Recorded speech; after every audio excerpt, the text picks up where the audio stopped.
My fellow South Africans, on the 13th of September this year, I signed into law the Basic Education Laws Amendment Act, now known as the BELA Act. This act is vital to the transformation of the education system in our country.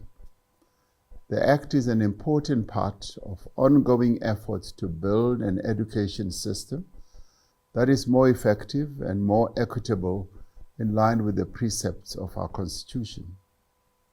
The BELA Act continues the work that has been done over the last 30 years to ensure that all children have an equal access to quality education from their early years and throughout their schooling. As a democratic country committed to building a new society, we have stated unequivocally that all children must get an education that prepares them to succeed in life, no matter what the circumstances of their birth might be, no matter where they live, no matter what language they speak. In implementing this BELA Act, we are ultimately guided by the Constitution of South Africa. The Bill of Rights guarantees the right of every person to equality.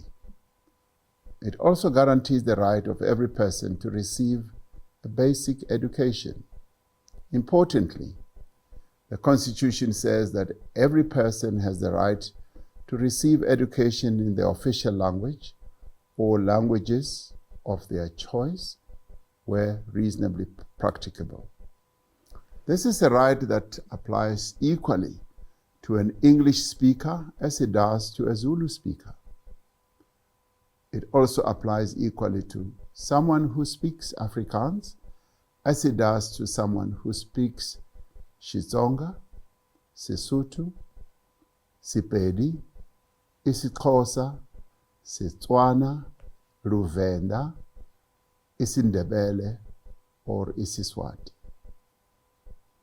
And now, it also applies equally to someone who uses the South African Sign Language.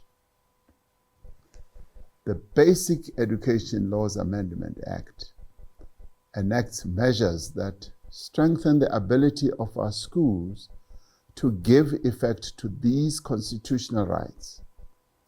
In the application of this law, we must ensure that no language is diminished.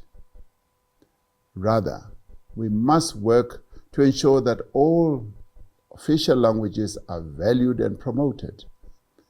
At the time that I assented to the BELA bill, I noted that a number of parties to the Government of National Unity and other key role players in our country had expressed their wish to further engage each other on sections of the bill that deal with issues of admission and language. I said that whilst I had assented to the bill, in the spirit of cooperation and meaningful engagement, I would delay the implementation date of the BELA Act in totality by 3 months. This would give the parties time to deliberate on these issues and make proposals on how the divergent views they hold might be accommodated. I also said, should the parties not agree on any approach at the end of the 3-month period, I would then direct the Minister and the Department to proceed with the implementation of the Act. Over the last 3 months, discussions have been held with a view of reaching consensus on these outstanding clauses of the BELA Act. Various formations outside of government have also made representations, both for and against the relevant sections. Last week, I received a report from the Government of National Unity Clearinghouse Mechanism. This is the structure which brings together the parties to the Government of National Unity and other parties represented in Parliament to deal with contentious issues and thereafter report to the leaders of the political parties that are represented in the Government of National Unity and also some in the Parliament. In their final report, the parties agreed that the Basic Education Law Amendments Act, BELA Act, should not be sent back to Parliament to make changes to the sections that were in contention. The Government of National Unity Clearinghouse participants agreed that the Act should be fully implemented. This view was endorsed by the leaders of the parties to the GNU in a meeting I held with them today. I accordingly advised them that I would proceed to sign a Presidential Proclamation to bring the Basic Education Law Amendment Act, the BELA Act, into operation from today. I have instructed the Minister of Basic Education to see to the full implementation of the BELA Act. I have also instructed the Minister to do what is necessary, as customary with any law, to ensure that the time frame of implementation, particularly with regard to the preparedness of the system for universal grade R access and the consequential regulations setting out the norms and standards, are prepared.